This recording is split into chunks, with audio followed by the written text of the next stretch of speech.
أنفسنا ومن سيئات أعمالنا من يهد الله فلا مضل له ومن يضلل فلا هادي له ونشهد أن لا إله إلا الله وحده لا شريك له ونشهد أن سيدنا وسندنا وحبيبنا وطبيبنا وطبيب قلوبنا ومولانا محمدا عبده ورسوله الذي أرسل رسوله بالهدى ودين الحق بشيرا ونذيرا وداعيا إلى الله بإذنه وسراجا منيرا فقد قال الله تبارك وتعالى في كلامه الكريم القديم المجيد والفرقان الحميد أعوذ بالله من الشيطان الرجيم بسم الله الرحمن الرحيم إن الله وملائكته يصلون على النبي يا أيها الذين آمنوا صلوا عليه وسلموا تسليما اللهم صل على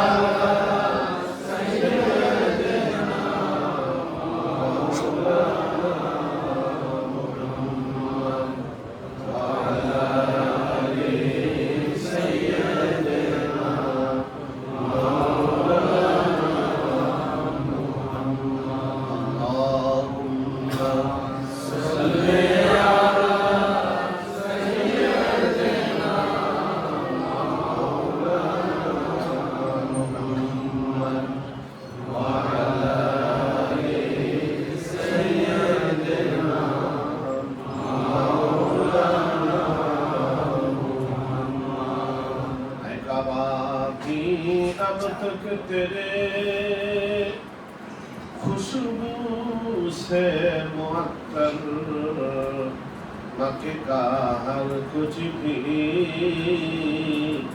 आजल भी और शजर भी अल्लाहुम्मा सल्ली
সমস্ত প্রশংসা প্রশস্তি স্তব স্তুতি মহিমা গৌরব উচ্চতা পবিত্রতা পরাক্রমতা মহাবিশ্বের মহান প্রতিপালক আল্লাহ তাবারক ওয়া তাআলার জন্যই আমরা অন্তর থেকে উচ্চারণ করি বলি আলহামদুলিল্লাহ আলহামদুলিল্লাহি হামদান কাসীরান তাইয়িবান মুবারাকান ফি আদি অন্তের সর্বপ্রকার সর্বোৎকৃষ্ট দরুদ এবং সালাম অবিশ্রান্ত ধারায় বর্ষিত হতে থাক তামাম আম্বিয়া کرام আউলিয়া کرام আসহাবে کرام মালায়েকাতুল মুকাররাবিন সহ আল্লাহ তাআলার প্রিয় বান্দা বান্দি যারা যেখানে শায়িত থাকলেন সকলের আরওয়ার উপরে সকলের প্রতি আল্লাহুম্মা আমিন।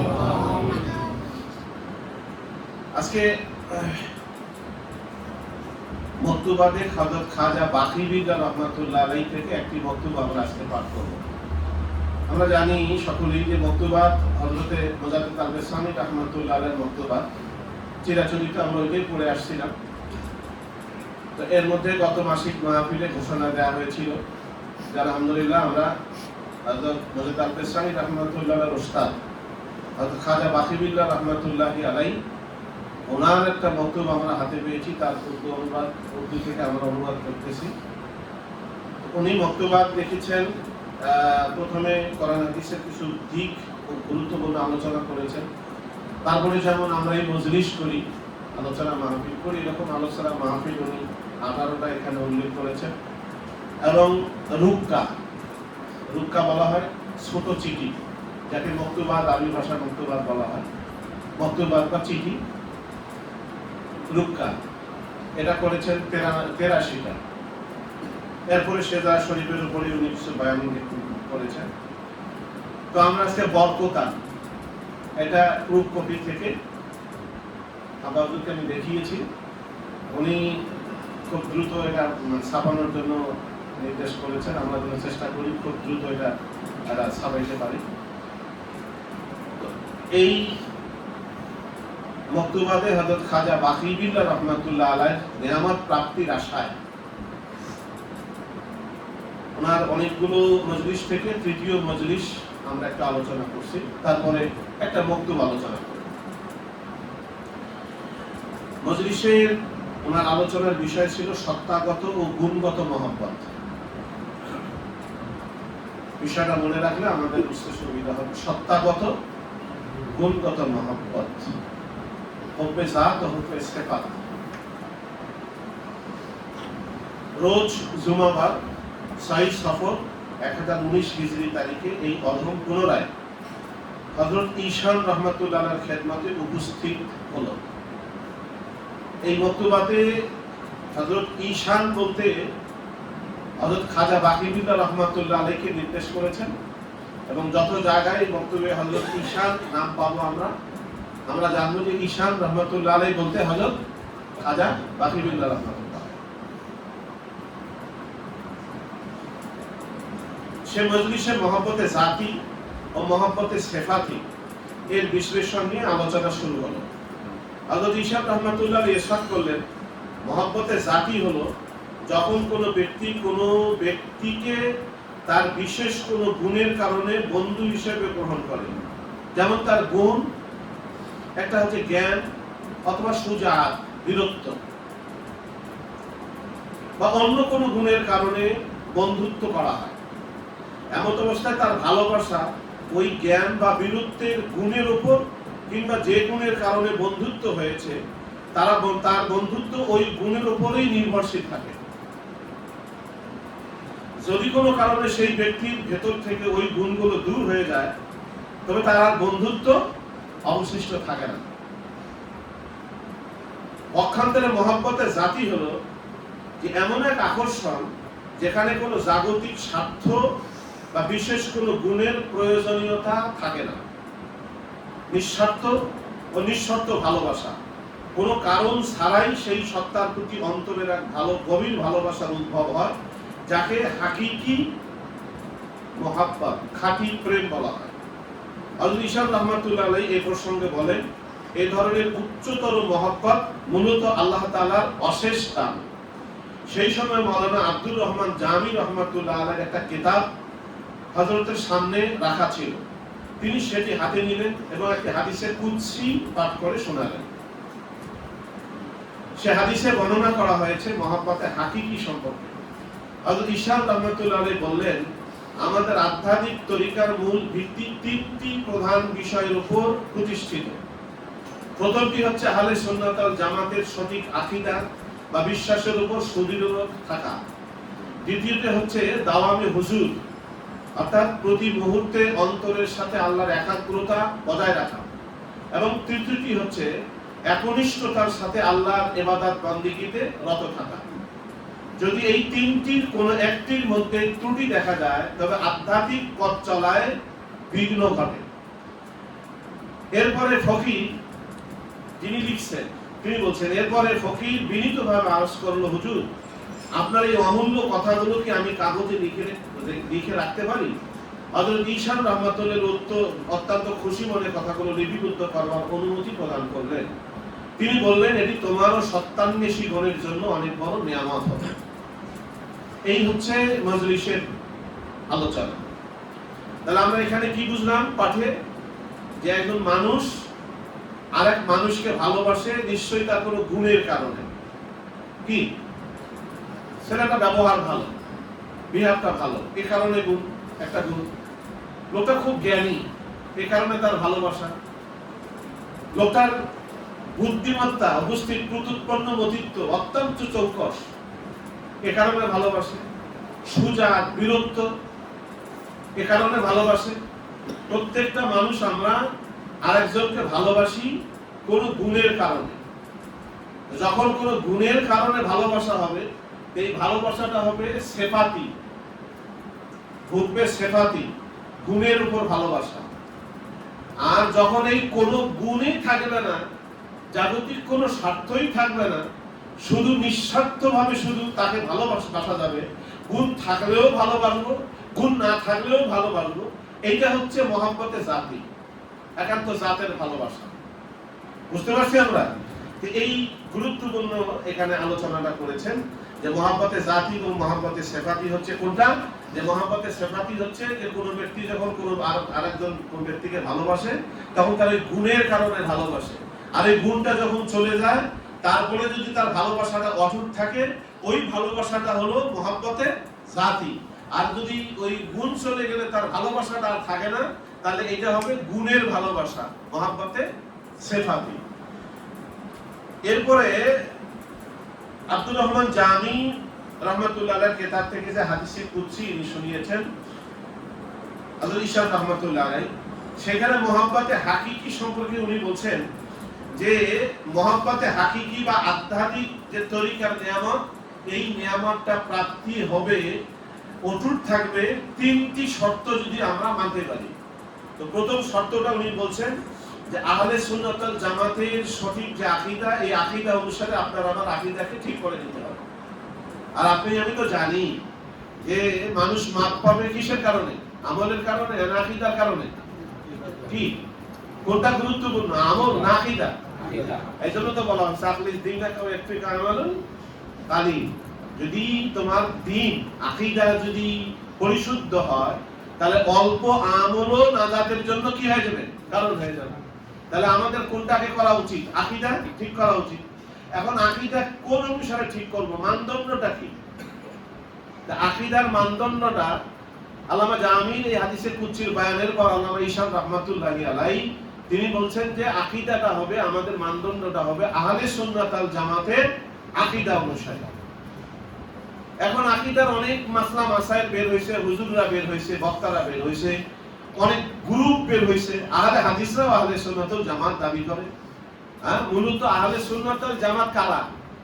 যাদের শানে আল্লাহ রাসূল বলেছেন মা আনা আলাইহি ওয়া আসহাবি, আমি এবং আমার সাহাবাগণ যে পথ এবং মতের মধ্যে রয়েছি, সেটা হচ্ছে আহলে সুন্নাত ওয়াল জামাতের আকীদা।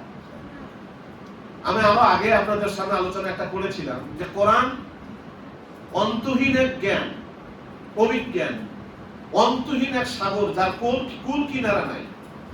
এখন এই সাগর থেকে অনেক গবেষক আসবে, ডুবুরি আসবে, ডুব দিয়ে সোনা, মাণিক্য, হীরা, জহরত, মুক্তা এরা আহরণ করবে, এরা উদ্ধার করবে। কিন্তু যদিও এই কোরআন হাদিস থেকে অসংখ্য ওলামা আর গবেষকগণ এখান থেকে গবেষণা করে ভালো বের করবে, একটা মত বের করবে, আকীদা বের করবে, আমরা তাকে ধন্যবাদ জানাবো। কেন ধন্যবাদ জানাবো? যে সে কোরআন হাদিস গবেষণা করেছে, এই কারণে তাকে আমরা ধন্যবাদ জানাবো। কারণ ইস্তেহাদ যদি সঠিক হয় তাহলে কয় নেকি? 2 নেকি। আর ইস্তেহাদ যদি ভুলও হয় তবু কয় নেকি? 1 নেকি। আমরা এই কারণে তাকে ধন্যবাদ জানাবো। কিন্তু সকলের দৃষ্টিভঙ্গি, সকলের চিন্তা চেতনা, সকলের মতামত আমরা গ্রহণ করব না। করব কোনটা? আহলে সুন্নাত ওয়াল জামাতের যে আকীদা, তাদের যে গবেষণা, তাদের যে নির্দেশনা, তাদের যে মর্ম উদ্ধার, আমরা সেটা গ্রহণ করব। কেন? যে এইটা সত্যের কাছাকাছি এবং এটা অত্যন্ত খাঁটি এবং হক। এই কারণে আহলে সুন্নাত ওয়াল জামাতের আকীদা হচ্ছে আমাদের মানদণ্ড। আমরা যদি নাজাত পেতে চাই, আল্লাহর নৈকট্য হাসিল করতে চাই, তাহলে আপনার আমার আকীদাকে পরিশুদ্ধ করতে হবে আহলে সুন্নাত ওয়াল জামাতের আকীদা অনুযায়ী। বুঝতে পারছি আমরা? এরপরে দ্বিতীয় তিনি শর্তটা দিয়েছেন দাওয়ামে হুজুরি।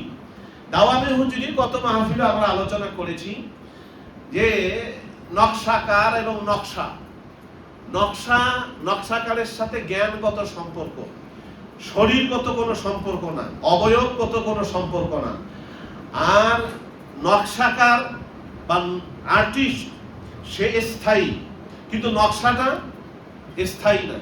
তো গোটা সৃষ্টি জগৎ আল্লাহ তাআলার কুদরতের নকশা। সুতরাং আল্লাহ তাআলার যে কুদরতের নকশা, এই নকশাটা স্থায়ী না।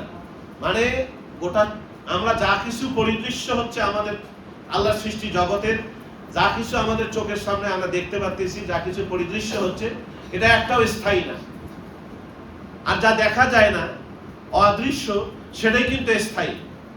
যেমন আমার শরীর দেখা যায় না, দেখা যায়? বুঝি নাই? আমার শরীর দেখা যায়, এটা কি স্থায়ী?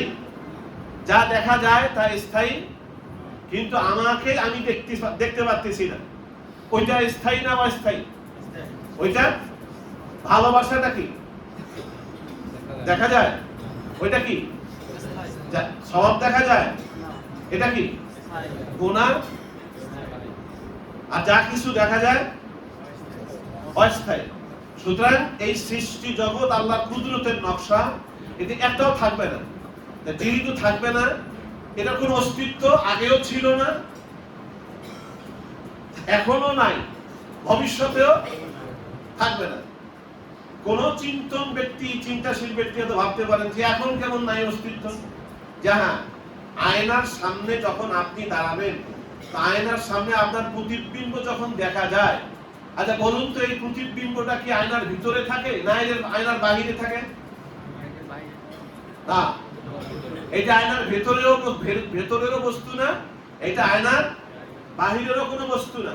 যেই আপনি আয়নার সামনে দাঁড়াবেন, অমনি এটা ভেসে উঠবে, এটা বিকশিত হবে, প্রকাশিত হবে।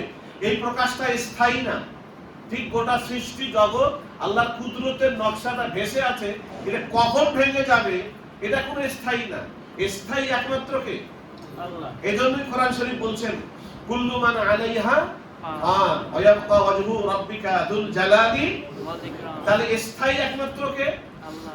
অস্তিত্বশীল একমাত্র কে? আল্লাহ। অস্তিত্ব বলতেই একমাত্র আল্লাহ। আর আমরা কিন্তু অস্তিত্বশীল না। এখন এই যে আমি মনে করতেছি যে আমরা যে কাজগুলো করি, আমলগুলো করি, এখন তো আহলে হাদিসদেরও ভিতরে এমন ভাবে মৌলবীরা কোরআন হাদিস থেকে দলিল দেওয়া শুরু করেছে যে তাদের তো কাফেরা, বেঈমান বলতে, বেদাতি বলতে মুখে ফেনা উঠে গেছে। এখন নিজেরা বেদাতের দরিয়ায় ডুবে আছে। আল্লাহকে হাজির নাজির জানা, আল্লাহ সর্বত্র বিরাজমান, এটা বললে নাকি তাদের দৃষ্টিতে, আহলে হাদিসের দৃষ্টিতে, আহলে হাদিস তো বলা যায় না, আহলে হদস, এদের দৃষ্টিতে কাফের হয়ে যাবে। এখন বলেন, তারা প্রমাণ করতেছে কোরআন হাদিসের দলিল দিয়া। ওই যে হাত আছে, যে কোরআন শরীফে আল্লাহ তাআলা হাতের কথা বলছেন, আল্লাহ তাআলা পায়ের কথা বলছেন, চোখের কথা বলছেন, তাহলে ওরা বলতেছে যে না, হাত আছে আল্লাহ, পা আছে আল্লাহ। বলছে তালবেসারি রাহমাতুল্লাহ আলাইহি চতুর্থ অথবা তৃতীয় বক্তব্য, পঞ্চম বক্তব্যের ভিতরেও লিখেছেন যে যখন আপনি আল্লাহর হাত আছে এটা সাব্যস্ত করবেন, তখন দুটা শব্দ অনিবার্য হবে, একটা বেষ্টনী আর একটা হচ্ছে অসীমত্ব, সসীমত্ব, মানে সীমাবদ্ধতা। এই দুইটা শব্দ অবশ্যম্ভাবী আসবে। যখন আপনি বলবেন যে আল্লাহর হাত আছে, তাহলে হাতটা কত বড়, এই প্রশ্নটা আসবে। কত বড়? আকাশের এক প্রান্ত থেকে আরেক প্রান্ত, সাত আকাশ জুড়ে, এই কথাটা আসবে। আপনার আল্লাহর হাত যখনই বলবেন, সীমার সাথে আনবেন, সীমার মধ্যে আনবেন, তখনই আর সে আল্লাহ থাকবে না, আর আপনার আমার শিরক হয়ে যাবে। আল্লাহ যেমন অন্তহীন, আল্লাহ গুণাবলী অন্তহীন, আল্লাহর আফআল ক্রিয়াবলীও কি এরকম অন্তহীন। সুতরাং তারা কোরআন হাদিস থেকে এটা দেখায়, কিন্তু আরেকটা আয়াত দেখায় না যে আল্লাহ তাআলা কোরআন শরীফের ভিতরে বলছেন আল্লাহু নূরুস সামাওয়াতি ওয়াল, নূর মানে কি? কষ্ট হচ্ছে? নূর মানে কি? আলোর অবয়ব কি? আলোর দৈর্ঘ্য প্রস্থ কি আছে? এটাও তো কোরআন শরীফের আয়াত। ওই মৌলবীরা এই কথাটা বলে না কেন? আল্লাহর হাত আছে ওইটা হাতের কথা কয়, আল্লাহর চোখ আছে ওইটা কয়। যে আল্লাহ যে নূরের কথা বলছেন এই কথাটা বলে না কেন? যে এইখানে বললে তাদের ওই ফাজলামিটা শয়তানিটা আর করা যাবে না, মানুষের ঈমান হরণ করা যাবে না। বুঝতে পারছি আমরা? এই জন্য যত মানুষই মতামত দিক না কেন, সকলের গবেষণাকে আমরা সেলুট জানাবো। কারণ আল্লাহ কোরআন শরীফ বারবার বলছেন আফালা তাকিলুন, আফালা তাআলামুন, তোমরা কি জানো না, তোমরা কি গবেষণা করো না, হ্যাঁ, আফালা তাদাব্বারুন, তোমরা কি অ্যানালাইজ করো না। এই অ্যানালাইজ তারা করেছে, এই জন্য আমরা তাদের শাবাশী দিব, কিন্তু তাদের মতামত মানবো না। মতামত মানবো কারটা? আহলে সুন্নাত ওয়াল জামাতের। তো এবার আল্লাহ তাআলা আপনার আমার ভেতরে যেমন বাহিরেও ঠিক, কি কথা বুঝতে পারছি? এই যে ভেতরে এবং বাহিরে যে সমানভাবে আছে, এটা আমি সম্ভবত কালেমার হাকিকত অথবা মাদারিজুল কলবের বইয়ের ভিতরে এটা দেখিয়েছি যে আমি ভাত খেয়ে মসজিদে নামাজ পড়তে যাব, এটা একটা বাক্য। বাক্য সম্পর্কে আপনারা জানেন সবাই, ব্যাকরণগত আপনাদের জ্ঞান সকলেরই আছে। কতিপয় অর্থগত শব্দ পাশাপাশি বসে যদি একটা মনের ভাব প্রকাশ করে তাকে কি বলে? বাক্য বলে। তাহলে আই ইট রাইস বা আমি ভাত খাই, এটা একটা বাক্য। এখন আপনাকে যদি বলা হয় বাক্যটা কোন জায়গায় আছে, আমিতে, খাইয়ের ভিতরে, ভাতের ভিতরে, বলা সম্ভব? বাক্য আছে এখানে। একটু ভাবুন, আমি ভাত খাই, এটা বাক্য। বাক্যটা এখানে আছে। আমি শব্দের ভিতরে নাই, ভাত শব্দের ভিতরেও নাই, খাই শব্দের ভিতরেও নাই। বরং এই শব্দগুলো যথাযথভাবে যদি থাকে তাহলে এইটাই একটা বাক্য। এটা জ্ঞানগত উপস্থিতি, অবয়বগত উপস্থিতি নাই। কি বুঝতে পারছি আমরা? ঠিক গোটা সৃষ্টি জগতের ভিতরে আল্লাহ তাআলা গুণগতভাবে, জ্ঞানগতভাবে উপস্থিত রয়েছেন, অবয়বগতভাবে না। তার অস্তিত্বগত না, ওজুদ হিসাবে না, সিফাত হিসাবে। এখন আল্লাহ আপনার আমার ভেতরের কথা জানেন না জানেন না? জানেন। দেখতে পান না দেখতে পান না? আর ওয়ালের ভিতরে আমরা কি কাজ করি আল্লাহ দেখেন না? মনে মনে কল্পনা করি আল্লাহ দেখেন না? দেখতে গেলে তো থাকতে হবে, নাকি বুঝতেও হবে, শুনতেও হবে, নাকি? আরো কথা আছে। গোটা সৃষ্টি জগৎ বা পৃথিবী আসে কোথায়? যে শূন্যের মধ্যে। শূন্য আছে কোথায়? ওই আল্লাহর কুদরতের হাতে, ক্ষমতার ভিতরে আছে, নাকি? এখন ভাবুন, আল্লাহ আপনার আমার ভিতরেও আছে, বাহিরেও আছে, সমান ভাবে আছে। আল্লাহ জানার ভিতরে কোনো অন্তরায় নাই, আপনার আমার জানার ভিতরে অন্তরায় রয়েছে, আল্লাহ জানার ভিতরে অন্তরায় নাই। কিন্তু যখন কোন সাধক ভাববে, এইটা ভাববে যে আল্লাহ আমার সামনে আছে, পিছনে আছে, ডানে আছে, বামে আছে, আমি যা করতেছি সব আল্লাহ দেখতেছে, আমি যা কল্পনা করতেছি সব আল্লাহ বুঝতেছে। ওরে বাবা, আল্লাহ যদি সব দেখেন, তাহলে নামাজটা কেমনে কাজা করে থাকি, কেমনে দাড়িতে খুর লাগাই, কেমনে আমি সুন্নতটা পরিপন্থী কাজ করি, কেমনে মিথ্যা কথাটা বলি, কেমনে মানুষটাকে ঠক দেই, আল্লাহ তো সব দেখতেছেন। এই যে আল্লাহর উপস্থিতি সার্বক্ষণিক ভাবে যখন কোনো বান্দা হৃদয় জুড়ে বিরাজ করে, এটাকে বলা হয় হুজুরি। কি এটাকে কি বলা হয়? হুজুরি। অনেক মানুষ কয় সুফি মানে, আধ্যাত্মিকতা মানে নাকি কুফরি। আরে ভাই, সুফি হলো খাঁটি মুসলমান হওয়ার তরিকা। খাঁটি সুফি হওয়া মানে খাঁটি মুসলমান হওয়া। এরপরে দাওয়াম মানে সার্বক্ষণিক ভাবে। তাহলে হুজুরি বুঝলাম, দাওয়াম মানে কি? সার্বক্ষণিক ভাবে আল্লাহ তাআলা আমার সামনে, পিছনে, ডানে বামে, ভিতরে বাহিরে সমানভাবে সবকিছু দেখতেছেন, বুঝতেছেন, শুনতেছেন। এই অনুভূতি যখন বান্দার চরম উৎকর্ষে সাধিত হয়, তখন সে আল্লাহর নৈকট্যের পথ প্রাপ্ত হয়। ৩ নম্বর বিষয়টা তিনি বলেছেন যে একনিষ্ঠতার সাথে আল্লাহর ইবাদত বন্দেগী করতে হবে। আমরা শুরু থেকে জানি যে শরীয়তের ভিত্তি ৩টি। ইলম, আমল, আরে ইলম, আমল, আমলের তাবে ইলম। আপনি যে আমলটা করবেন তার ইলম জানতেই হবে। কি বুঝতে পারছি আমরা? তাহলে এলেম শিখলাম, আবার কি আমলও শিখলাম, কিন্তু আমলটা করবো কিসের জন্য? কার জন্য?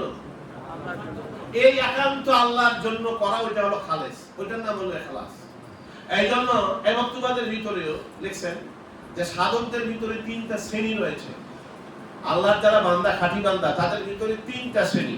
একটা শ্রেণী হলো আবিদ, যারা আল্লাহর ইবাদত বান্দেগি করে, ইবাদত সব সময় ইবাদত গুজার থাকে, তারা ফরজ, ওয়াজিব, সুন্নত, মুস্তাহাব সব আমল করে, এরা হলো কি আবিদ। 2 নম্বর সুফিয়া,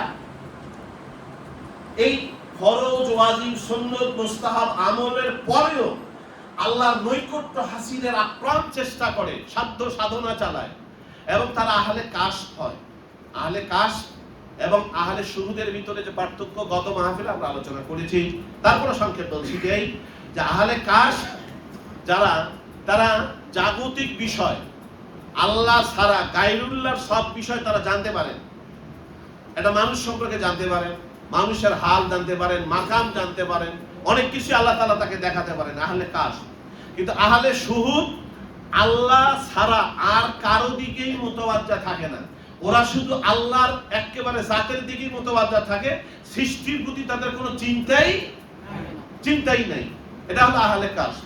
আহলে কাশফের আহলে শুহুদ, আহলে শুহুদের ভিতরে কোথাও ভুল থাকে না, কিন্তু আহলে কাশফের ভিতরে ভুল হওয়ার সম্ভাবনা, আহলে কাশফের ভিতরে শয়তানের ওয়াসওয়াসা থাকতে পারে, কিন্তু আহলে শুহুদের ভিতরে কখনো শয়তানের ওয়াসওয়াসা বা প্রতারণা আসতে পারে না। 3 নম্বর হলো মালামাতিয়া। মালামাতিয়া কি? মালামাতিয়া এর অর্থ হলো নিন্দনীয়, নিন্দা জাতি, নিন্দা প্রিয় জাতি। যে নিন্দা প্রিয় জাতি কি? যে নিন্দা প্রিয় জাতি হচ্ছে যে এরা এই সুফি, এরা আবিদ, শরীয়তের উপরে চলে, সুন্নতের উপরে চলে, ফরজ, ওয়াজিব, সুন্নত, মুস্তাহাব সব যথাযথ আমল করে, আল্লাহকে পাওয়ার জন্য যত সাধনা সব করে, মুরাকাবা, মুশাহাদা, রিয়াজাত, শুকুর সব করে। করার পরেও এরা নিজের আমলকে বাহিরের মানুষকে দেখাতে চায় না। মানুষ যেন বুঝে যে এই লোকটা কি করে, ভণ্ড নাকি? এই লোকটা সুফি করে, তা ভণ্ড নাকি? এরকম করে কেন? আর এত এরকম পোশাক পরছে কেন? পোশাক দেখে তারে চিনা যায় না। যেমন ধরেন আমাদের মুফতি আব্দুল মালিক সাহেব হুজুর, ওনার পোশাক দেখে আপনি বুঝতেই পারবেন না যে উনি কোন স্যান্ডেল পায়ে দিছে, কোন জামা পায়ে দিছে। কিন্তু ওই লোকটার পাশে না বসলে, কথা না বললে তার এলিমেন্ট দর কত, এটা বুঝতে পারবেন না। কিছু মানুষ আছি আমরা, কিছুই জানি না, বাহিরের পোশাক আশাক দেখে ওরে বাবা। ধরুন আব্দুল মালিক সাহেব হুজুরের অনেক ছাত্র আছে, এদের পোশাক আশাক দেখলে বিশাল বড় হুজুর। আবার আব্দুল মালিক সাহেব হুজুরকে দেখলে মনে হবে কামলা কাটা রিক্সাওয়ালা আইছে। বুঝতে পারছি আমরা? তো ঠিক এই মালামাতিয়া গ্রুপটা হলো এইরকম, যে ওরা এমন পোশাক আশাক করে, সাধারণ মানুষ যেভাবে পোশাক আশাক করে তার চাইতেও আরো বেশি এমন পোশাক পরে যাতে মানুষ তাদেরকে চিনতে পারে না, মানুষ যেন তাদেরকে নিন্দা করে। কারণ ওই নিন্দার ভিতরে তারা আল্লাহর রাজি খুশি পান, আল্লাহর রিয়াজাত তারা মানে সন্তুষ্টি তারা খুঁজে পান। এবং এই কারণে আবু বকর রাদিয়াল্লাহু তাআলা থেকে শুরু করে, এবং এই মালামাতিয়া গ্রুপের প্রধান আমাদের রাসূল মুহাম্মদ সাল্লাল্লাহু আলাইহি ওয়াসাল্লামকে এই মালামাতিয়ার প্রধান হিসেবে এই মক্তবাদের ভিতরে লেখা হয়েছে। যে কেন? যে রাসূল পাক সাল্লাল্লাহু আলাইহি ওয়াসাল্লাম হচ্ছেন কুল কায়নাতের সরদার, সাইয়্যিদুল মুরসালিন, সাইয়্যিদুল বাশার। আরে তার নাম নিয়ে সাহাবায়ে কেরাম ফকিরকে দিছে, মাটি দিছে, পাথর দিছে, সোনা হয়ে গেছে। আল্লাহ রাসূল চাইলে কি নিজে সোনা বানাইতে পারতেন না? কথা বলে না। সোনার পোশাক করতে পারতেন না? অভাব ছিল, অভাব থাকার কথা, কিন্তু অভাবের কারণে পেটে পাথর বাঁধছে। আর এমন পোশাক পরছে, আহা, এই জন্য তাকে মালামাতিয়া বলা হয়। যে এরকম আপনি রিসালাতে কুশাইরিয়া পড়বেন, ইমাম কুশাইরি রাহমাতুল্লাহ আলাইহি রিসালাতে কুশাইরিয়া, ওইখানে একটা ঘটনা লিখছেন যে এক সাধক, আল্লাহ এই সুফি এক সাধক, মালামাতিয়া গ্রুপের উদাহরণ দিচ্ছে এটা। যে এক সাধক এমন ছিলেন, উনি যখন বাড়ি থেকে দোকানে যেতেন ব্যবসা করতেন, বাড়ি থেকে দোকানে যেতেন, খাবার নিয়ে যেতেন, আর একটা মদের বোতল নিতেন। খাবারটা তো ভিতরে ঢাকা ছিল, মদের বোতলটা উনি প্রকাশ্য নিয়ে যেতেন, গিয়ে দোকানে রাখতেন, আবার খাবারও রাখতেন। আবার এই বাড়ি থেকে যখন কি বলা হয়, দোকান থেকে আবার যখন বাড়ি যেতেন, আবার খাবারের টোপলা, আবারই মদের বোতল নিয়ে যেতেন। মানুষ চিন্তা দিক দেখতো, আর এ কোন মানে ভণ্ডরে, এ কোন এই আল্লাহকে বেড়ে ডাকে, মানে সুফি, এটা কি তরিকার কাজ করে, এ কেমন এই মদের বোতল নিয়ে যাওয়া আসা করে। কিন্তু তিনি যখন ইন্তেকাল করলেন, ওই জামানার আলেমকে রাসূলুল্লাহ সাল্লাল্লাহু আলাইহি ওয়াসাল্লাম স্বপ্নে বললেন, আসো একজনের জানাজা নামাজ আদায় করো। তো ওই আলেম তো স্বপ্ন পেয়ে অস্থির হয়ে গেলেন, কি ব্যাপার, এটা কেমন কথা, আল্লাহ রাসূল, আরে যে লোকটাকে আমি দেখলাম মদের বোতল নিয়ে যাওয়া আসা করলো, তার জানাজা করার জন্য আল্লাহ রাসূল আমাকে বলতেছেন। উনি সবাইকে নিয়ে জানাজা করছেন, করার পরে বাসার ভিতরে গেছেন, ভিতরে গিয়ে ওনার একটাই মেয়ে জিজ্ঞাসা করছেন, মা তোমার বাবার আমল কি ছিল? বাবা 41 বছর থেকে আল্লাহর জিকির ছাড়া কিছুই খান নাই। তোমার বাবা যে টুকরা নিয়ে যেত, খাবার নিয়ে যেত, বাবার দোকানের পাশে একটা গরিব মানুষ ছিল, তাকে খাবার দিত, বাবা খাইত না। যে মদের বোতল যে নিয়ে যেত, মদের বোতল আব্বার 2টা, ওই যে কিনে রাখছে, উনি জীবনে মদের বোতল খান নাই, ওই মদ খান নাই। মদের বোতল নিয়ে যান যাতে মানুষ দেখে, মানুষ যাতে তাকে নিন্দা করে, আর এই নিন্দার ভিতরে তার নফসকে তিনি দমন করবার সুযোগ পান। চিন্তাটা দেখেন, বলা মতি। আর আমরা তো পোশাক আশাকে এমন বাহারি মানে প্রদর্শন, এই প্রদর্শিত ইবাদত, সেটা জিকির হোক, কোরআন তেলাওয়াত হোক, বক্তৃতা হোক, আমল হোক, যে কোনো হোক না কেন, প্রদর্শিত ইবাদত আল্লাহর দরবারে কবুল, বরং এটা একটা শেরকে খফি। অনেক মানুষ আমরা আছি, জিকির করি, তাসবিহটা নিয়ে একেবারে বাহিরে আল্লাহু আকবার, আল্লাহু আকবার, সুবহানাল্লাহ, সুবহানাল্লাহ, সুবহানাল্লাহ, কি রে, হ্যাঁ সুবহানাল্লাহ, সুবহানাল্লাহ, রাস্তা দিয়ে যাইতেছে। আচ্ছা, এই যে রাস্তা দিয়ে যে তাসবিহ নিয়ে যাচ্ছি কেন ভাই? এই তাসবিহটা মানুষকে দেখাতে হবে কেন? আরে নিজে খাওয়া মানে কি ইট, অন্যকে খাওয়ানো ট্রিট, ইংলিশ নিজে দেখা, রিয়া অন্যকে দেখানো। আপনি যেই অন্যকে দেখাবেন সাথে সাথে রিয়া হয়ে যাবে। আরে যে আল্লাহ আপনাকে এত অগণিত নিয়ামত দিলেন, ওয়াইন তাউদ্দু নি'মাতাল্লাহি লা তুহসুহা, সেই আল্লাহর আপনি জিকির করবেন, তাসবিহ করবেন গুনে গুনে। এটা কি জ্ঞান বুদ্ধির কথা? কি ভাবেন আপনারা? এই জন্য অগণিত বারবার আমরা বলি না, মনে মনে মনে মনে জিকির করতেই থাকবেন। আল্লাহ নিয়ামত দিয়েছেন অগণিত, সুতরাং তার শুকরিয়া, তার জিকির অগণিত ভাবে করতে হবে, সার্বক্ষণিক করতে হবে, সব সময় করতে হবে, প্রত্যেক নিঃশ্বাসে নিঃশ্বাসে করতে হবে। এখন যা ইবাদত করব সেটা কার জন্য করব?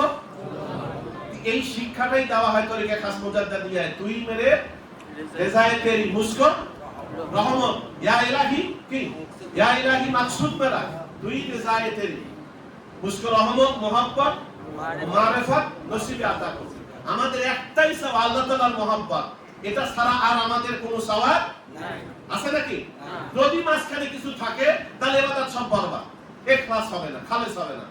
ইখলাস একটাই, সেটা হচ্ছে আমার চিন্তা চেতনায়, মনে মগজে যা হবে, আমি সব সময় একমাত্র চাবো জাতকে, আল্লাহকে চাবো, আর কাউকে চাবো না। আল্লাহ হয় যার, মাল্লাহুল মাওলা ফালাহুল, আল্লাহ যার সবকিছুই তার। আল্লাহ তাআলা আমাদেরকে এই মজলিসের নিয়ামত আমাদের সকলের নসিব করুন, সকলে বলি আল্লাহুম্মা আমিন। আর মকতুব উনি রুক্কা হিসেবে ব্যবহার করেছেন, জাস্ট 3 নম্বর রুক্কাটা বা মকতুবটা আমরা একটু পড়ি। এই মকতুবটিও উচ্চ মর্যাদাবান জনাব মিয়া শেখ তাজউদ্দিনের প্রবল বাতিনি হাল ও জজবা এবং তার আধ্যাত্মিক উন্নতি ও মুরিদানের কল্যাণে লিখিত। আল্লাহ আপনাকে তার পছন্দনীয় ও প্রিয় বান্দাদের কাতারে শামিল করুন, আমরা সবাই বলি আল্লাহুম্মা আমিন। আপনার বন্ধুদের প্রতি যে হক পালনের চেষ্টা করছেন তা আমাকে অভিভূত করেছে, কিন্তু বাতিনি ভাবে আপনার অন্তরে এক ধরনের অস্থিরতা ও আধ্যাত্মিক বিদ্রোহের লক্ষণ লক্ষ্য করছি। আধ্যাত্মিক বিদ্রোহের ও অস্থিরতা এর লক্ষণ লক্ষ্য করছি। যদি আপনার অন্তরে নূরে তাওহীদ স্থায়ী না হয় তবে বুঝতে হবে পর্দার আড়ালে কোনো বিচ্যুতি রয়েছে। মানব হৃদয়ের বক্রতা দূর করতেই পীর মুর্শিদগণের নির্দেশনাবলী যথাযথভাবে পালন করা অত্যন্ত জরুরি। যদি কোনো ব্যক্তি পীর মুর্শিদগণের নির্দেশনাবলী অমান্য করে নিজের ইচ্ছা মতো চলতে চায় তবে তার গন্তব্যে পৌঁছা অসম্ভব। আমরা বক্তব্য তো শুনি পড়ি, হযরত খাজা বাকি হযরত মুজাদ্দিদ আল-বেস্তামী রাহমাতুল্লাহ আলাইহির বক্তব্য মুফতি মুহাম্মদ আত্তাবী রাহমাতুল্লাহ আলাইহি যে ভাষায় লিখেছেন, উচ্চাঙ্গের ভাষায়, বাংলা ভাষায়, বাংলায় অনার্স করে এসেও ওনার বাংলা বুঝতে পারে না। বাংলায় অনার্স করবার পরেও ওনার বাংলা বুঝতে পারে না। কামিল দাওরা ট্রিপল টাইটেল পড়াবার পরেও ওনার বক্তব্য উচ্চারণ করতে পারে না, না আরবি না ফার্সি বুঝতে পারে। আর ওটা তো অন্তরের সাথে সংযোগ। এই কারণে এই বক্তব্যটাকে একেবারে সাদামাটা বাংলা ভাষায় লেখা হয়েছে, অনুবাদ করা হয়েছে, যাতে সব মানুষ এটার থেকে উপকৃত হতে পারে। খাঁটি মানে একেবারে সরল বাংলা ভাষা। আমি যে বলতেছি তাতে আপনারা বুঝতে পারতেছেন, ব্যাখ্যার কোনো প্রয়োজন হয় না। এখানে দেখেন কি বলছেন যে এটি এক ধরনের বিশেষ পরীক্ষা এবং বাতিনি গাম্ভীর্যের অংশ। যদি আপনার অন্তরে নূরে তাওহীদ স্থায়ী না হয় তবে বুঝতে হবে পর্দার আড়ালে কোনো বিচ্যুতি রয়েছে। মানব হৃদয়ের বক্রতা দূর করতেই পীর মুর্শিদগণের নির্দেশনাবলী যথাযথভাবে পালন করা অত্যন্ত জরুরি। যদি কোনো ব্যক্তি পীর মুর্শিদগণের নির্দেশনাবলী অমান্য করে নিজের ইচ্ছা মতো চলতে চায় তবে তার গন্তব্যে পৌঁছা অসম্ভব। মারেফতের হাকিকত হলো স্বীয় নফসের ফানা করতেই আল্লাহর রঙে রঙিন হওয়া। নবী রাসূলগণ যেভাবে আল্লাহর হুকুমে আত্মসমর্পিত হয়েছেন তেমনি আমাদের জন্য একই আদর্শ। সুতরাং নফসের প্রতারণা ও শয়তানি ধোঁকা থেকে বাঁচতে হলে মুর্শিদগণের সান্নিধ্য ও পূর্ণ অনুসরণ ছাড়া ভিন্ন কোনো পথ খোলা নেই। আমি আশা করি আপনি এই তাত্ত্বিক উপদেশগুলো গুরুত্বের সাথে গ্রহণ করবেন এবং বাতিল ফয়েজ হাসিলে সচেষ্ট হবেন। আরো জেনে রাখা আবশ্যক যে অলিগণের কামালিয়াত মূলত নবীগণের নুরানি শিক্ষারই একটি অংশ। বাক্যটা আমি আবার বলছি, আরো জেনে রাখা আবশ্যক যে অলিগণের কামালিয়াত মূলত নবীগণের নুরানি শিক্ষারই একটি অংশ। সুতরাং কেউ যদি মনে করে যে নবীগণের তরিকা ছাড়াই আধ্যাত্মিক উন্নতি করবে তবে সে চরম ভুলের মধ্যে নিমজ্জিত। নিজের আমল ও বিশ্বাসকে শরীয়তের কষ্টি পাথর দ্বারা বারবার এভাবে পরীক্ষা করে নেয়া যেন শয়তান কোন সূক্ষ্ম ফাটল দিয়ে অন্তরে প্রবেশ করতে না পারে। আল্লাহ আমাদের সবাইকে তার সন্তুষ্টির পথে অটল রাখুন এবং সঠিক বুঝ দান করুন। আমিন সুম্মা আমিন। এই হলো ৩ নম্বর রুক্কা। ছোট ছোট রুক্কা, ২-৪টা রুক্কা অনেক বড় রয়েছে যা মুজাদ্দিদ আল-বেস্তামী রাহমাতুল্লাহ আলাইহির কাছে লিখেছেন এবং অধিকাংশ রুক্কা মুজাদ্দিদ আল-বেস্তামী রাহমাতুল্লাহ আলাইহির শানে লিখেছেন। তো এখানে আমরা বেশ বুঝতে পারলাম যে বাতিনি ভাবে যদি আমাদের মুজাদ্দিদ আল-বেস্তামী রাহমাতুল্লাহ লিখছেন, খাজা বাকিরুল্লাহ রাহমাতুল্লাহ লিখছেন, শেখ তাজউদ্দিনের লেখন যে উনি এই যে দূর থেকে দেখেন, উনি বলছেন যে বাতিনি ভাবে আপনার অন্তরে এক ধরনের অস্থিরতা ও আধ্যাত্মিক বিদ্রোহের লক্ষণ লক্ষ্য করছি। একজন কামেল মুর্শিদ কোন সালে কোন হালে আছে, ইবাদত কি করতেছে, মুরাকাবা করতে পারতেছে কিনা, করছে কিনা, তার হাল কি, এটা দূর থেকে আল্লাহ তাআলা তাকে দেখার সুযোগ করে দেন। এটা হলো আহলে কাশ। আবার এই তরিকার জগতে পীর মুরিদি করতে গেলে আহলে কাশফের জরুরি এমনটা না। আহলে কাশ থাকতেই হবে ইহা জরুরি না, বরং শরীয়ত থাকতে হবে, সুন্নাত যথাযথ থাকতে হবে, এটা জরুরি। এইজন্য তরিকতের জগতে দর্শনের কোনো মূল্য নাই, দর্শনের কোনো মূল্য নাই, এটা খেয়াল রাখতে হবে। এজন্য দেখেন ওনার বিদ্রোহের লক্ষণ মানে কি, নফস তার বিদ্রোহ করতেছে, পীর মুর্শিদকে হুকুম দিয়েছেন এটা মানতে যাচ্ছে না, ইনি এটা দূর থেকে আল্লাহ তাআলা তাকে দেখিয়েছেন। আর এটা যে দেখান, এটা তো কোরআন শরীফে আল্লাহ তাআলা রয়েছে। আল্লাহ তাআলা বলেছেন যে, আল্লাহ তাআলা বলছেন যে হে নবী আপনি বলুন, হে ঈমানদারেরা, হে মুসলমানেরা তোমরা আমল করো, আল্লাহ তাআলা তোমাদের আমল তোমাদের আমল আল্লাহ দেখতেছেন, রাসূলও দেখতেছেন, এবং মুমিন বান্দাগণ, মুমিন মানে কামেলে মুমিন, সব মুমিন না, কামেলে মুমিন, এটাকে বলা হয় ফিরাসাত। আর এই হাদিসে তিরমিজিতে আসছে তাকু ফিরাসাতাল মুমিন ফাইন্নাহু ইয়ানজুরু বিনুরিল্লাহ, যে তোমরা মুমিনদের ফিরাসাতকে ভয় করো, কারণ তারা আল্লাহর নূর দ্বারা দেখেন, নিজের ইচ্ছায় দেখেন না, আল্লাহ তাআলা দেখান, তাই তারা কি বুঝতে পারছি আমরা, নিজের ইচ্ছায় দেখেন না, আল্লাহ তাআলা তাদের দেখান, তাই তারা কি দেখেন। এখন তিনি বলছেন যে এটি এক ধরনের বিশেষ পরীক্ষা। আল্লাহ তাআলা বান্দাকে পরীক্ষা করেন, নফসের প্রাবল্যতা বাড়ায় দেন, শয়তানের ওয়াসওয়াসা দেন, পরীক্ষা। এইসব পরীক্ষায় বাতিনি গাম্ভীর্যেরই একটা অংশ। পরীক্ষা ছাড়া নিয়ামত, আপনি প্রমোশন নেবেন, পরীক্ষা দিবেন না, তা কি হয়? আর যার ইমানের দর যত বেশি, আল্লাহ তাআলা তাকে তত বেশি কি করেন? পরীক্ষা করেন। এই জন্য নবী রাসূলদের ঈমান পৃথিবীর সমস্ত মানুষের চাইতে সবচেয়ে কি বেশি। এই জন্য গোটা পৃথিবীতে যত মুমিন বান্দা আছে, আল্লাহর আশিক আছে, তাদেরকে আল্লাহ যত মুসিবত দিয়েছেন, বিপদ দিয়েছেন, তাদেরকে আল্লাহ তাআলা যত পরীক্ষা করেছেন, নবীদের একটা পরীক্ষারও সমান হবে না। আল্লাহ তাআলা এরকম নবীদেরকে পরীক্ষা করেছেন। এজন্য যার ঈমান যত ভারী, আল্লাহ তাআলা তাকে পরীক্ষা করেন তত। আর পরীক্ষা কেন করেন? প্রমোশন দেওয়ার জন্য, নিয়ামত দেওয়ার জন্য। তাহলে এই যে নফসের যে অন্তরের পরীক্ষা হয়, কলবের যে পরীক্ষা হয়, আমলের যে পরীক্ষা হয়, নফসের প্রাবল্যতা বেড়ে যায়, এটা একটা পরীক্ষার অংশ। তো এই পরীক্ষায় যেন আল্লাহ তাআলা আপনাকে আমাকে পূর্ণ বিজয় দান করেন, সকলে বলি আল্লাহুম্মা আমিন। এখন বলছেন যে আপনার অন্তরে নূরে তাওহীদ স্থায়ী না হয়, তবে বুঝতে হবে পর্দার আড়ালে কোনো বিচ্যুতি রয়েছে। পর্দার আড়ালে কোনো বিচ্যুতি রয়েছে মানে হয় শরীয়ত গর্হিত কোনো কাজ হয়েছে, অথবা কোনো সুন্নতের খেলাফ কাজ হয়েছে, অথবা সুন্নতের অবজ্ঞা হয়েছে, অথবা কোনো আলেম বা খাঁটি পীর মুর্শিদকে অবজ্ঞা করা হয়েছে।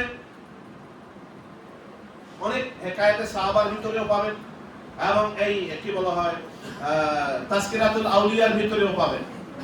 আল্লাহ তাআলার এক বান্দার মাকাম হঠাৎ করে দর্শন বন্ধ হয়ে গেছে, উনি কাঁদতেছেন।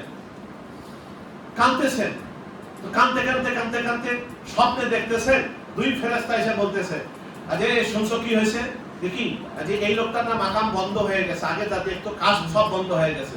তো কেন বন্ধ হলো? কই উনি ওই বাথরুমে ঢুকছিলেন, বাথরুমে ঢোকার তরিকা কি? তো উনি ভুলে ডান পা দিয়ে ফেলছে।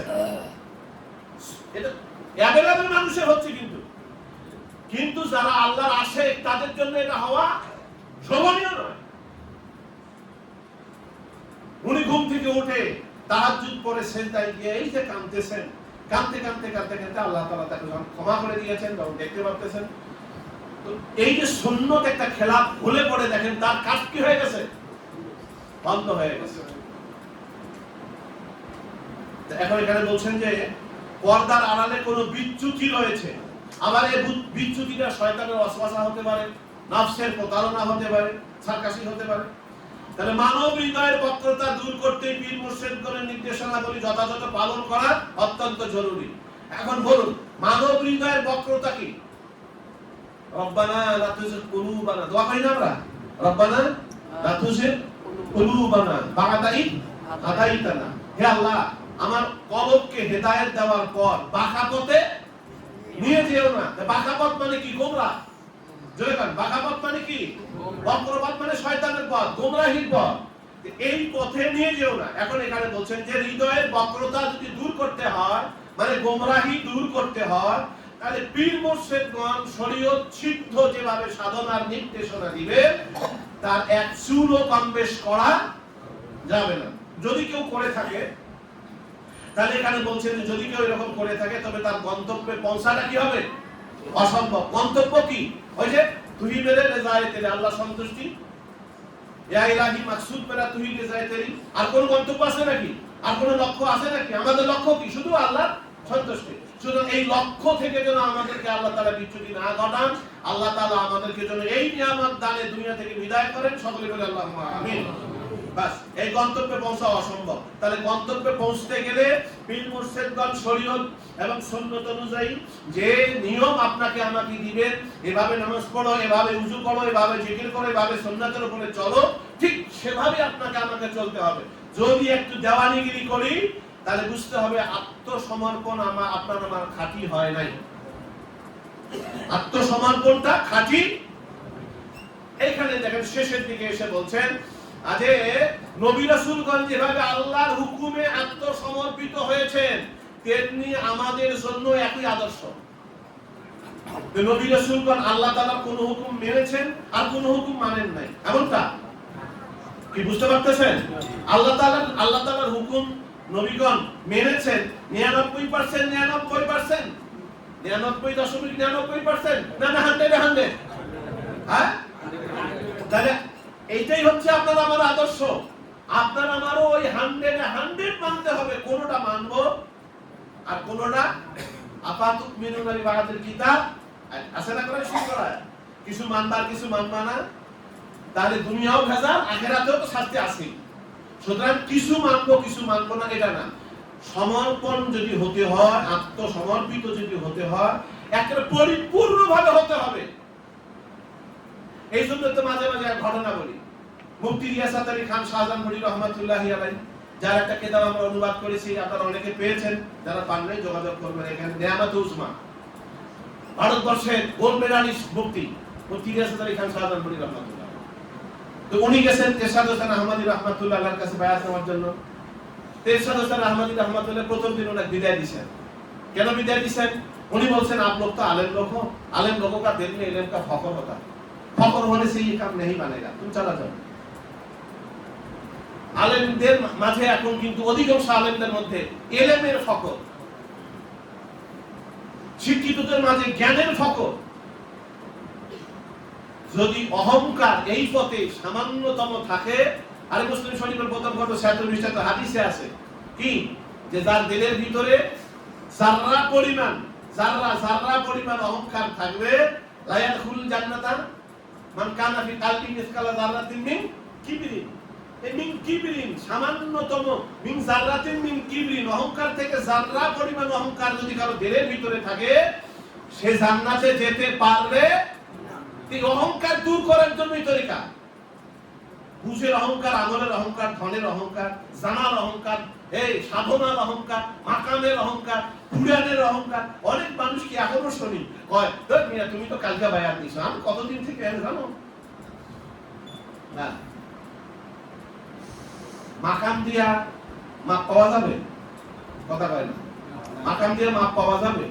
আরে আল্লাহ তাআলা কাউকে প্রথম মাকামে যে নিয়ামত দেন, কাউকে লাতাইনের মাকামে, হুব্বে ইশকের মাকামে বা রওশন জামিনের মাকামে নাও দিতে পারে। আরে মুজাদ্দিদ আল-বেসানি রাহমাতুল্লাহ আলাইহি আর খাজা বাকিবিল্লাহ রাহমাতুল্লাহ আলাইহির দরবারে আসেন জীবনে 3 দিন। কয়দিন? বন্ধুবাদী পড়ে দেখবেন, মাত্র জীবনে 3 দিন তার মুর্শিদের দরবারে আসেন। 3 দিনে আল্লাহ তাআলা তাকে পরিপূর্ণতা দিয়ে বিদায় করে দিয়েছেন। আর ওনার দরবারে যারা ছিল, এই বক্তব্যে লেখা আছে শেষের দিকে, ওনার দরবারে যারা ছিল তারা অনেকে এসে বলতো, আরে কোন লোক কোথা থেকে আসছে, তাকে নিয়ে হুজুর সারাদিন পড়ে থেকে আমাদের খোঁজ খবর করে না। শেষের দিকে উনি সমস্ত মুরিদানকে চিঠি লিখছেন, শেষের এই বক্তব্যে এখানেই পাবেন যে উনি চিঠি লিখছেন, তোমরা সবাই কি বলা হয় শাইখ আহমদ ফারুকীর কাছে চলে যাও, সিলহিন চলে যাও। বিশেষ 2-1 জনকে তার কাছে রেখেছিলেন। উনি এমনও চিঠি লিখেছেন যে আগে যেমন আমাকে পীরের মতো মর্যাদা দিতে, রাস্তাঘাটে সালাম দিতে, মসজিদে গেলে আমাকে উঠে দাঁড়াতে সালাম দিতে, এরপরের থেকে আমাকে সাধারণ মানুষের মতো সম্মান করবে, আগের মতো সম্মান করবে না। কেন? আমি তরিকা প্রচার থেকে অব্যাহতি নিয়েছি, প্রচার বন্ধ করে দিয়েছি। তরিকা আমি যে নিয়ামত আমার মুর্শিদ আমাকে দিয়েছিল যাকে দেওয়ার, আমি সে দায়িত্ব পালন করেছি। এই নিয়ামত প্রচার করবেন এখন মুজাদ্দিদ আল-বেসানি শাইখ আহমদ ফারুকী সিলহিনী রাহমাতুল্লাহ আলাইহি, আমি অব্যাহতি নিয়েছি। সুবহানাল্লাহ, কি মানতেন একজন আরেকজন। তাহলে তৃতীয় দিন যখন আসছেন কি বলা হয়, মুফতি রিয়াসাত আলী খান শাহজাহানপুরী রহমাতুল্লাহ আলাইহি নাসল বান্দা, তখন উনি বায়াত করাইছেন। আর এই মুফতি রিয়াসাত আলী খান শাহজাহানপুরী রহমাতুল্লাহ বায়াত নিয়েছেন, উনি যখন এই অঞ্চলে দাওয়াত দিচ্ছিলেন, বাংলা, বিহার, উড়িষ্যা এদিকে দাওয়াত দিচ্ছিলেন, উনারে দাওয়াতে তো আমাদের দাদা হুজুরের বাপ কি বলা হয়, আমিনউদ্দিন রহমাতুল্লাহি আলাইহি, উনি তো চিশতিয়া তরিকার মুর্শিদ ছিলেন। উনি একটা আমল ওনার কাছে করবেন, ইজাজত নিতে গেছেন। সেই ইজাজত যখন নিতে গেছেন উনি বলছেন যে আমিনউদ্দিন স্যার, আমি যদি এর চেয়ে বেহতার কোনো আমল আপনাকে দিয়ে আপনি কি নিবেন? এর চেয়ে বেহতার আমল কে না নেয়? উনি যেই বায়াত দিয়েছেন অমনে চমকে উঠছেন, ওরা বাপে কোন জিনিস, পলক কেমন অটোমেটিক জিকির করে, রক্ত মাংস গায়ের হাড় হাড়টি গায়ের চামড়া কেমন অটোমেটিক জিকির করে। তারপরে তো এই সাধনা সিদ্ধি হলেন। তারপরে তার ছেলে হাকিম আব্দুল হাকিম রহমাতুল্লাহ আলাইহি ওনাকে বুঝাইয়া দিলেন, ওনাকে বলে দিয়েছেন যে এই নিদর্শন যখন প্রকাশ পাবে তখন তরিকা প্রচার করো, নয়তো তরিকা প্রচার করো না। তারপরে সেই যখন নির্দেশনা পাইলেন, কি নির্দেশনা ছিল? ওনার নির্দেশনা এটা ছিল যে তুমি রাসূলকে বলবা আমার বায়াতে আপনি উপস্থিত যদি থাকেন তাহলে আমি বায়াত পড়াবো, না বায়াত পড়াবো না। উনি এই ভাগের সময় সাতক্ষীরায় চলে এলেন, চলে এলেন। তারপরে ওনার মাধ্যমে আমাদের চাচা হুজুর, আব্বা হুজুর, তারপরে সাহেবুল মৌলভী হুজুর, এনারা দাওয়াত পেলেন। এনাদের মাধ্যমে আস্তে আস্তে আমরা দাওয়াত পেলাম। এখন আল্লাহ তাআলা যতদূর ইচ্ছা এটা দেওয়ার আল্লাহ তাআলাই নেবেন। এই যে একটা নিয়ামত পেলাম, কার মাধ্যমে? মুফতি রিয়াসাত আলী খান শাহজাহানপুরী রহমাতুল্লাহি আলাইহি। যে জালিকা ফাদলুল্লাহ ইউতি মান ইয়াশা, এটা আল্লাহ তাআলার ফজল, আল্লাহ তাআলার করম, আল্লাহ তাআলার নিয়ামত, অনুগ্রহ। এটা যাকে খুশি আল্লাহ তাআলা তাকে দিয়ে দিবেন। অনেক বড় বড় আলেম আছে দেশে, কই তাদের দিয়ে তো এই যে ভারতবর্ষে ইসলাম প্রচার হয় নাই, যতটা মুন্সি মেহেরুল্লাহ দিয়ে হইছে। মুন্সি মেহেরুল্লাহর ইতিহাস পড়ে দেখবেন। মুন্সি মেহেরুল্লাহকে খ্রিস্টান বানানোর জন্য আসছিল, যে লোক খ্রিস্টান বানানোর জন্য আসছিল, উনি যাওয়ার সময় চিন্তা করছেন আমি তো খ্রিস্টান ধর্ম গ্রহণ করতেছি, আচ্ছা আমি কি আমার ধর্ম সম্পর্কে কিছু জানি? এই যে অনুভূতি, অনেক যুবক ছেলে এখন আছে, দেখি যে দলে দলে খালি আহলে হাদিসে যাইতেছে আর খালি মোবাইলে বুখারী শরীফ দেখাইতেছে। বুখারী শরীফ এই হাদিসগুলো বুখারী খালি মোবাইলে দেখাইতেছে। আরে বাবারে, তুমি যে হানাফি মাযহাব আমল করো, তুমি কি তোমার হানাফি মাযহাব সহিহ কিনা এটা সম্পর্কে পড়ালেখা করেছো? সেটা না জেনে ওই এক শয়তানের বাচ্চা, এটা তো মানুষেরা এই ইবাদত নিয়ে আমিন জোরে বলাও সুন্নাত, আস্তে বলাও কি কথা বলে না? যে জায়গায় সুন্নাত আদায় হচ্ছে সেখানে জোর করে বলানোর এই টেন্ডেন্সি সুন্নাত কেন জারি করতে হবে? এটা ফেরদা না? ফেরদা কারা করতেছে? আব্দুল রাজ্জাক কয় এক ফতোয়া, তার বেটা আব্দুল্লাহ কয় আরেক ফতোয়া, আকরামুজ্জামান বিন আব্দুল সালাম কয় এক কথা, মুজাফফর বিন মহসিন কয় আরেক কথা। আরে মুজাফফর বিন মহসিন তো এমন কথা কইয়া ফেলাইছে, কোরআনও নাকি বেদাত, হয় নতুন করে সে কোরআন লিখতেছে। বলেন এদের দ্বারা মানুষ পথ পাবে না হেদায়েত, মানে গোমরাহ হবে? এই মানুষের দ্বারা যেমন মানুষ হেদায়েত মানে গোমরাহ হয়, তেমনি মানুষের দ্বারা মানুষ হেদায়েত পায়। মানুষের দ্বারা মানুষ জ্ঞানী হয়, জ্ঞানীর দ্বারা মানুষ জ্ঞানী হয়, চোরের দ্বারা চোর হয়, মক্খরের সাথে বেড়াইলে মক্খর হয়, আল্লাহ ওয়ালার সাথে বেড়াইলে আল্লাহ ওয়ালা হয়। এইজন্য তো কইছে কুনু মাস সাদিকিন। তাহলে আমরা যে অহংকার বিনাশের সাধনায় লিপ্ত, এই অহংকার বিনাশ সাধন এটাই কিন্তু আমার একটা পর্যায়, যখন আসবে তখন আমরা ইনশাআল্লাহ বুঝতে পারবো। তাহলে আমাদেরকে আত্মসমর্পণ করতে হবে। যেভাবে নবী রাসূলগণ আল্লাহর হুকুমের এক চুল বাহিরে যান নাই, আপনার আমার আদর্শ হলো ওইটা। পীর মুর্শিদ কোরআন হাদিস থেকে যেই নির্দেশনা দিবেন, এই নির্দেশনার বাহিরে আপনার আমার যাওয়ার কোনো সুযোগ নাই। এরপরে আরো জেনে রাখা আবশ্যক যে ওলিগণের কামালিয়াত মূলত নবীগণের নূরানী শিক্ষারই একটি অংশ। অনেক কয় ওলি কোথায়? আরে ওলি কোথায় মানে তুমি তো কোরআন হাদিস পড়োই নাই। যিনি তাওয়াজ্জুহ রাসূলের রাসূল সাল্লাল্লাহু আলাইহি ওয়াসাল্লামের যেমন বাহিরেরটা সুন্নাত, ভেতরেরটা সুন্নাত না? বা কথা বলেন জি, ভেতরেরটা সুন্নাত না? জি। আর মাওলানা সাহেব উনি কি যে বলেছেন, মানে ফতোয়া কিতাব মুফতি, উনি আবার মুহাদ্দিস, উনি আবার আদবে আরবি সাহিত্যে মানে মানে কি বলা হয় কামিল পাস করেছেন, আর আরবি সাহিত্যে আদিব। তো বুখারী শরীফ প্রথম খণ্ড 7 পৃষ্ঠা শেষের দিকে দেখবেন যে ইমাম আবু হুরায়রা রাদিয়াল্লাহু তাআলা আনহু, যে আবু হুরায়রা রাদিয়াল্লাহু তাআলা আনহু 7ম হিজরিতে বায়াত নিছেন, মুসলমান হয়েছেন 7ম হিজরিতে। বায়াতে মামুনিয়া বইটার ভিতরে হাদিসগুলো দেখবেন। 7ম হিজরিতে বায়াত নিলেন, আর আল্লাহ রাসূল বিদায় হজ করলেন 10ম হিজরিতে। এরপরে তো চলে গেলেন। মাত্র 2.5 থেকে 3 বছর বা 3.5 বছর রাসূলের সহবত পেয়েছেন আবু হুরায়রা। অথচ সর্বাধিক হাদিস বর্ণনাকারী সাহাবী কে? আবু হুরায়রা। কিভাবে? এই আবু হুরায়রা রাদিয়াল্লাহু তাআলা নিজে বয়ান করেছেন যে আমি একদিন রাসূলুল্লাহ সাল্লাল্লাহু আলাইহি ওয়াসাল্লামের কাছে গেলাম, গিয়ে বললাম, ইয়া রাসূলুল্লাহ, আমি আপনার কাছ থেকে তো অনেক হাদিস শুনি কিন্তু ভুলে যাই।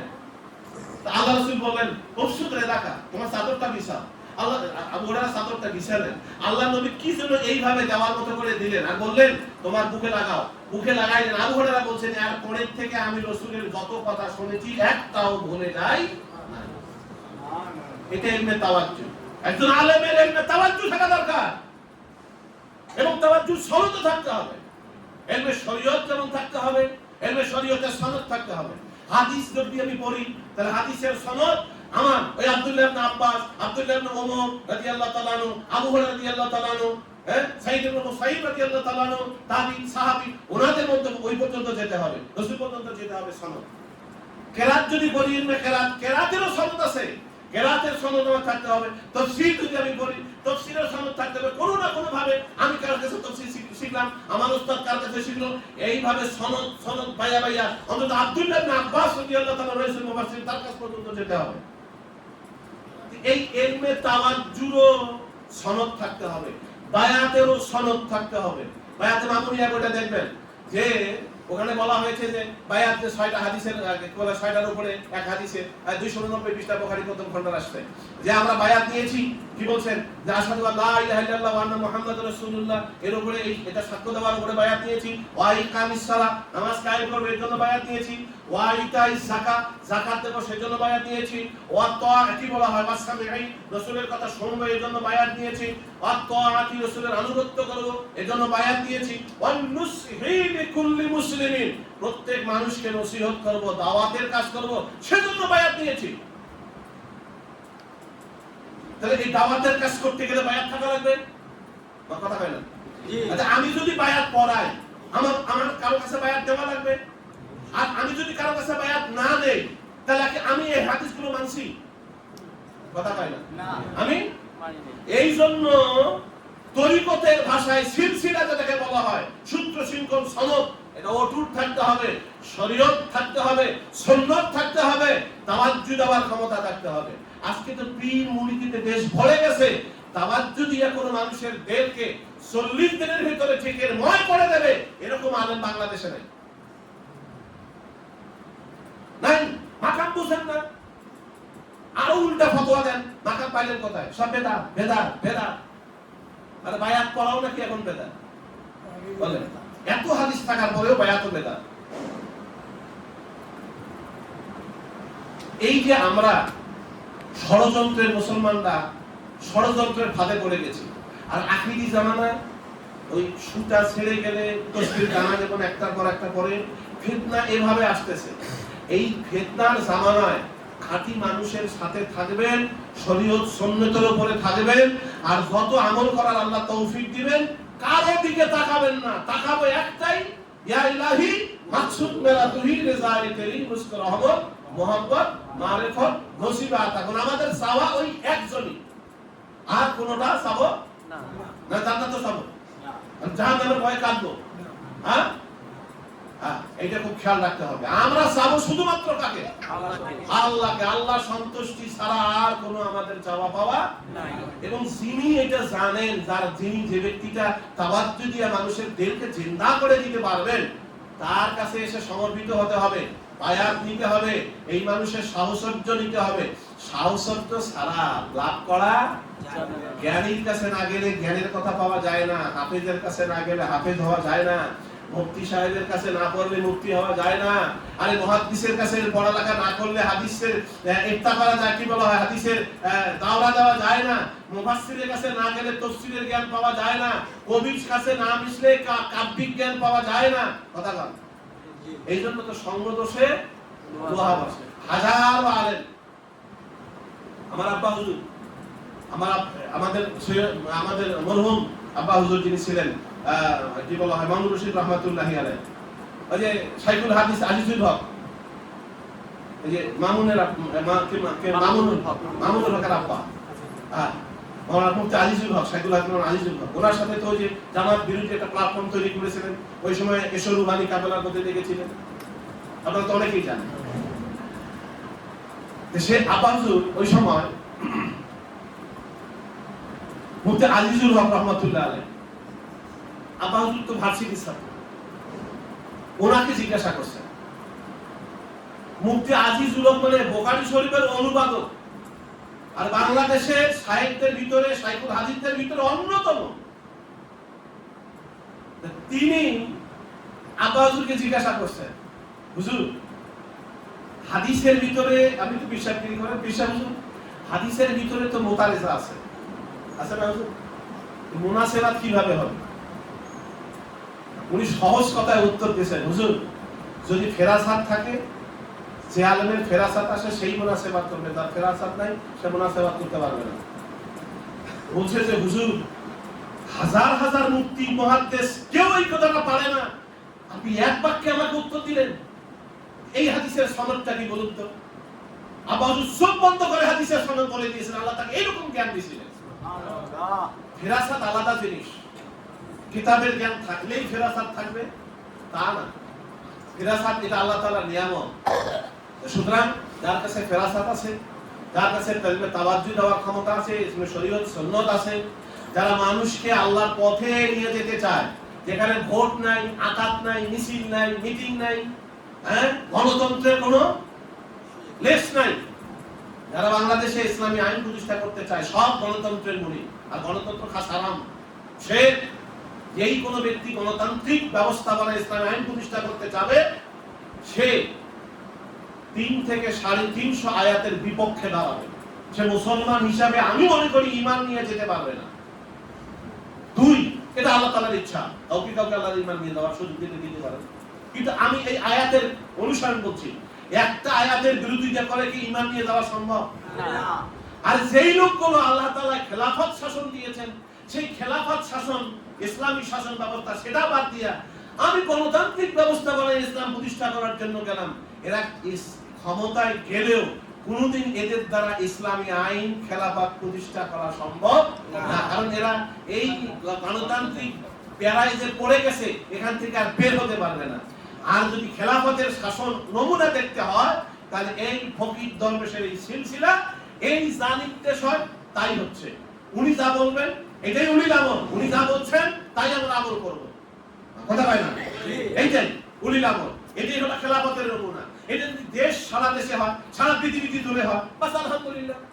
এতগুলা মানুষ ইসলামী দল, সবগুলা পয়সা যদি, আরে হেফাজত আছে, চরমনাই আছে, শর্ষিনী আছে, কত পীরের দল আছে, তবলিগ আছে, জামাত আছে, সবগুলা বসে যদি একজন খাঁটি আলেমকে ইন্নামা আকরামাকুম ইনদাল্লাহি আতকাকুম এর ভিত্তিতে একজনকে আমির বানায়, আর যদি কয় আজকে থেকে খেলাফত চালু হইলো, এই জেলায় জেলায় খেলাফতের কি বলে একটা বই দিল, আমরা এই অনুসারে চলি, আমাদের ভিতরে দ্বন্দ্ব হইলো, মসজিদে বসে সমাধান করলাম, থানায়ও গেলাম না, তোমার কোর্টেও গেলাম না, তো ওদের কোর্ট নিয়ে পড়ে থাক, ওদের থানা নিয়ে পড়ে থাক, বলেন খেলাফত শাসন হয় কি হয় না? কিন্তু এরা করতে দিচ্ছে না কারা? এই ইসলামী দলের নামে যারা গণতন্ত্রের মুরিদ হয়েছে। আল্লাহকে পাওয়া যাবে না। আল্লাহকে পাইতে গেলে খাঁটি মানুষদের কাছে আসতে হবে, ওনারা যে কোরআন সুন্নাহ থেকে পরামর্শ দেবে, সে অনুসারে আপনার আমার ভেতর বাহিরকে সাজাতে হবে। আল্লাহ তাআলা আপনাকে আমাকে তৌফিক দিন, সকলে বলি আল্লাহুম্মা আমিন। যারা বায়াত আমরা নিয়েছি, সবক যথাযথ আদায় করবেন। আর আমি আবার বলি, আব্বা হুজুর যেহেতু অসুস্থ, সপ্তাহে 2 দিন ডায়ালাইসিস ওনাকে নিতে হয়, ওনাকে কষ্ট দিবেন না বারবার, যে ওনাকে দেখতেই হবে, যাইতে হবে, মুসাফা করতেই হবে, এমনটা না। ভালোবাসা দূর নিকট নয়, ভালোবাসা হলো উনি যে হুকুমটা দিবেন এটা যদি আমল করি, ইনশাআল্লাহ আপনি যেখানেই থাকেন, ভালোবাসার কোনো দূরত্ব নাই, ভাষা নাই, আপনি নিয়ামত পেয়ে যাবেন। আর যদি কোনো জটিল কোনো প্রশ্ন থাকে, আমার নাম্বার আছে, আমাকে কষ্ট দিবেন, আমি আপনাদের এই সংশয়গুলো দূর করে দিব, যে এটা এই হচ্ছে কেন, ওটা ওই মাকাম কেন, ওটা এই বিষয় কেন, আমাকে জিজ্ঞাসা করবেন, আমি উত্তর দেবো ইনশাআল্লাহ। আপাতত কষ্ট দিবেন না, ওনার কাছে দোয়া নেবেন ইনশাআল্লাহ, আর উনি যেভাবে হুকুম দেন ওইভাবে আমল করবো ইনশাআল্লাহ। আমরা সবাই রাজি আছি তো ইনশাআল্লাহ?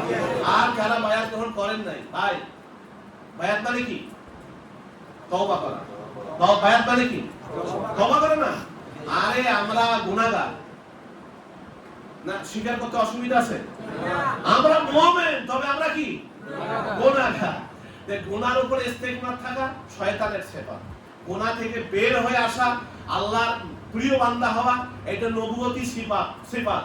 তার জওয়ানে তওবা করতাম সেওয়ায়ে পয়গম্বরী, এটা সেওয়ায়ে পয়গম্বরী। সুতরাং তওবা করতে আমরা ভালোবাসি। তওবা করলে আল্লাহ রাসূল বলেছেন আত-তাইবু মিন যামবি কামান লা যামবা লাহু, তওবাকারীকে আল্লাহ এভাবে maaf করে দেন সেজন্য কোনো গুনাহই করে নাই। তাহলে আমরা এই নিষ্পাপ জীবন যদি পেতে চাই, অন্তরকে জাগ্রত করতে চাই, অন্তর অটোমেটিক জিকির হোক, রক্ত মাংস হায় গায়ের চামড়া আল্লাহ আল্লাহ জিকির করুক, এই নিয়ামত যদি পেতে চাই, নামাজ রোজা হজ যাকাত সমস্ত ইবাদতকে যদি খাঁটি করতে চাই, তাহলে খাঁটি মানুষের কাছে বায়াত গ্রহণ করা আবশ্যক। কথা বল, তাই না? সুতরাং যারা বায়াত গ্রহণ করতে ইচ্ছুক সামনে চলে আসেন, বায়াত এখন পড়ায় দেওয়া হবে, এরপরে আমলটা শেখায় দেওয়া হবে। প্রত্যেক ইংরেজি মাসের প্রথম শুক্রবার এখানে মাসিক মাহফিল হয়, এখানে আসবেন।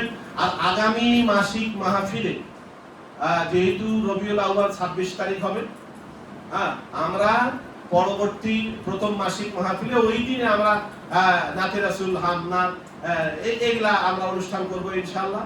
ওই দিন ঈদে মিলাদুন নবীর আমরা যতটুকু পারি ইনশাআল্লাহ আলোচনা হবে, মোজাকারা হবে। সবাই আমরা ওই দিন সবাই চলে আসবো, ভাইদেরকেও দাওয়াত দিব, সব ভাইদের আমাদের উপস্থিত হয়। আল্লাহ তাআলা তৌফিক দান করুন। যারা বায়াত গ্রহণ করতে ইচ্ছুক দয়া করে সামনে চলে আসুন। এটা আহলে হাদিসদের বক্তব্য, এখন কাছে হাদিসই নেই, মুস্তাহাব। আমাদের আহলে সুন্নাত ওয়াল জামাতের উলামা হযরতগণ মুফতি কমপ্লেক্সের মুস্তাহাব, বাস আমরা মুস্তাহাব হিসেবে পাবো, ওরা যাই তো। আর কেউ থাকলে চলে আসেন।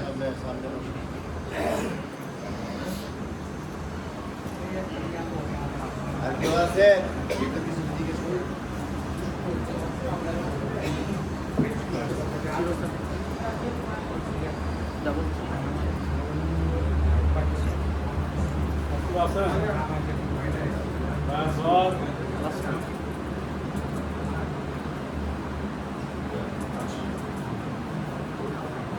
মা বোনেরা, যদি উপরে কোনো মা বোন বায়াত দিতে চান, এখানে হুজুর বায়াত পড়াই দিবে। বায়াতের বাক্যগুলো শুনে আপনারা যদি বায়াতের বাক্যগুলো উচ্চারণ করেন, আপনারাও বায়াত হয়ে যাবেন।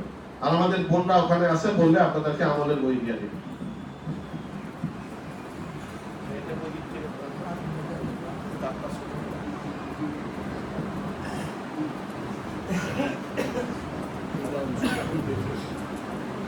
Astagfirullah Rabbi min kulli dhanbin atubu ilayhi। Ya Allah, আমি তওবা করতেছি শিরকে জড়িয়ে হইতে, শিরকে ক্ষতি হইতে, শিরকে আত্মা হইতে, বেদাতে সাইয়াতে, ছোট বড় যত গুনাহ করেছি সমস্ত গুনাহ হইতে, জানিত অজানিত সমস্ত গুনাহ হইতে আমি তওবা করতেছি। ইয়া আল্লাহ, তুমি আমার তওবা কবুল করো।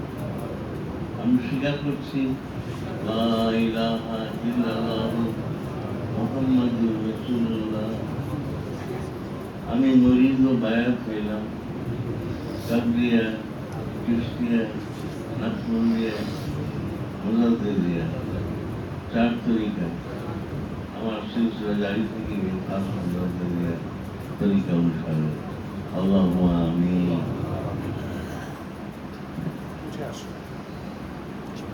তুমি একটু উঠে আসো।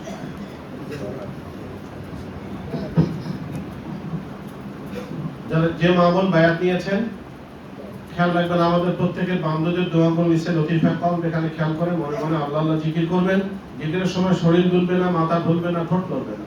আল্লাহ বলতে যেখানে জিভ লাগে, তালুতে জিভ লাগায় মনে মনে আল্লাহ আল্লাহ জিকির করবেন। বাকি আমল ধীরে ধীরে শিখে নেওয়ার জন্য আমাদের বন্ধুদেরকে ওখানে বলেন, আপনাকে বই দিয়ে দেবেন।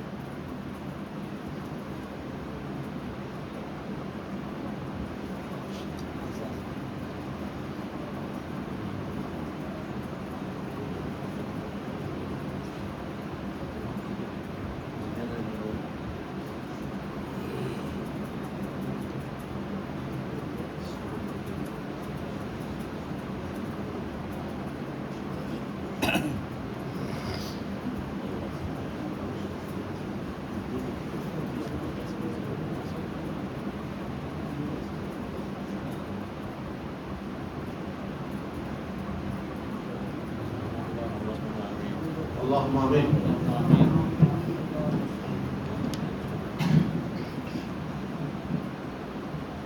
Allahumma amin. Ya Allah,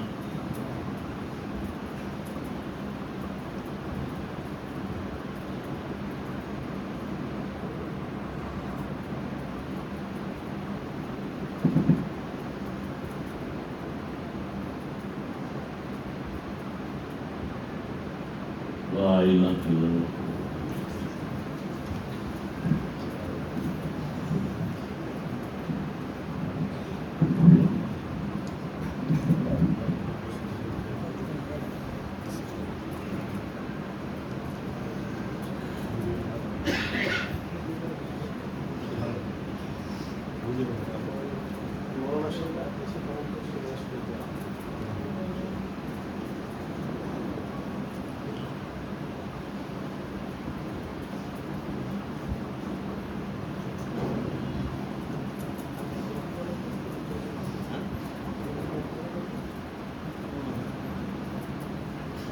সবাই সূরা ফাতিহা সূরা ইখলাস পড়ে।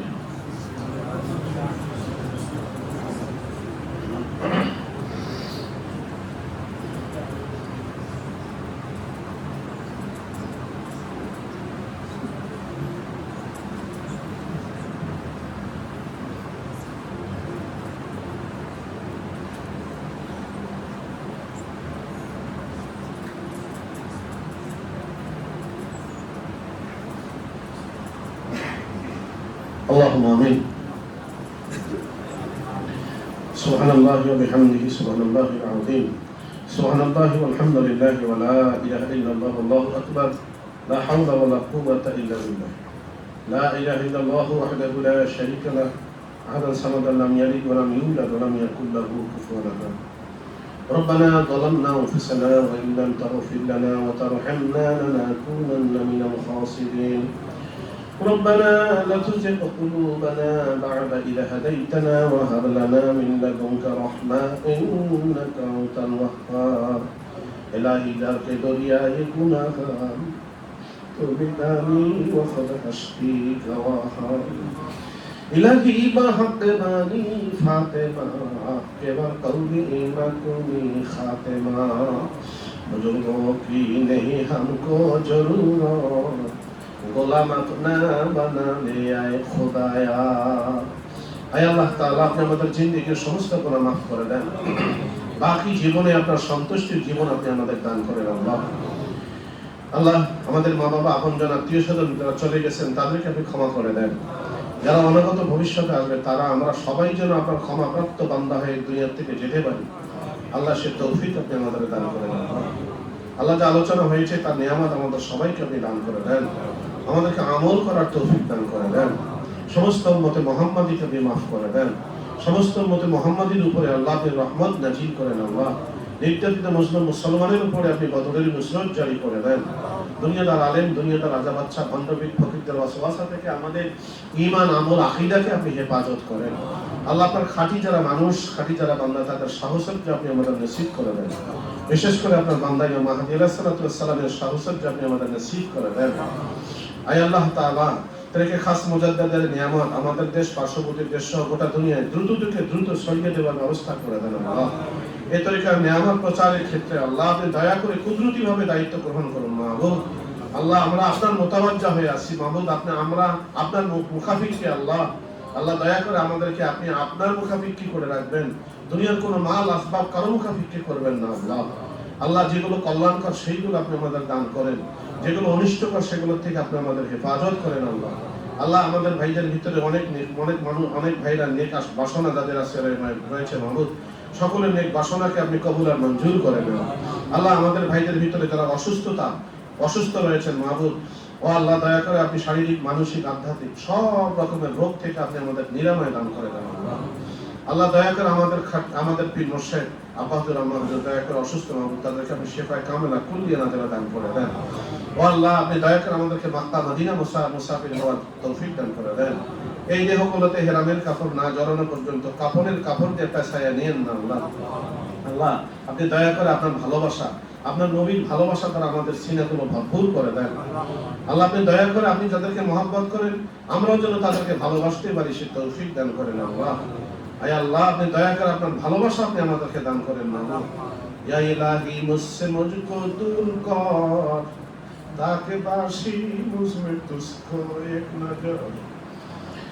আল্লাহ আপনি দয়া করে আমাদেরকে কবুল করুন আল্লাহ। আল্লাহ আপনি দয়া করে আমাদেরকে মাফ করে দিন আল্লাহ। আল্লাহ দয়া করে আপনি আমাদের সকল প্রচেষ্টাকে কবুল আর মঞ্জুর করে নেন আল্লাহ। আল্লাহ সকলের কোরবানিকে কবুল আর মঞ্জুর করে নেন আল্লাহ। সবাইকে তরিকা খাস মসজিদের পূর্ণ নিয়ামত নসিব করে দেন আল্লাহ। সকলের জন্য আল্লাহ এই নূরে তাওহীদ আপনি নসিব করে দেন। আয় আল্লাহ দয়া করে আল্লাহ আপনার জাতের নিয়ামত সিফাতের নিয়ামত দানে আপনি আমাদেরকে ধন্য করে দেন মাহবুব। আমিন আমিন সুম্মা আমিন। সুবহান রাব্বিকা রাব্বিল ইজ্জাতি আম্মা ইয়াসিফুন ওয়া সালামুন আলাল মুরসালিন। या इलाही मकसूद मेरा तू ही रज़ा है तेरी, या इलाही मकसूद हमारा तू ही रज़ा है तेरी। हम लोग रहमत मोहब्बत मारिफत नसीब अता कौन। या हय्यु या क़य्यूम ला इलाहा इल्ला अंता बिरहमतिका अस्तगीथ या दल जलाली वल इकराम। आमीन आमीन सुम्मा आमीन। सुब्हान रब्बिका रब्बिल इज्जति अम्मा यसिफून व सलामुन अलल मुरसलीन वल्हम्दुलिल्लाहि रब्बिल आलमीन।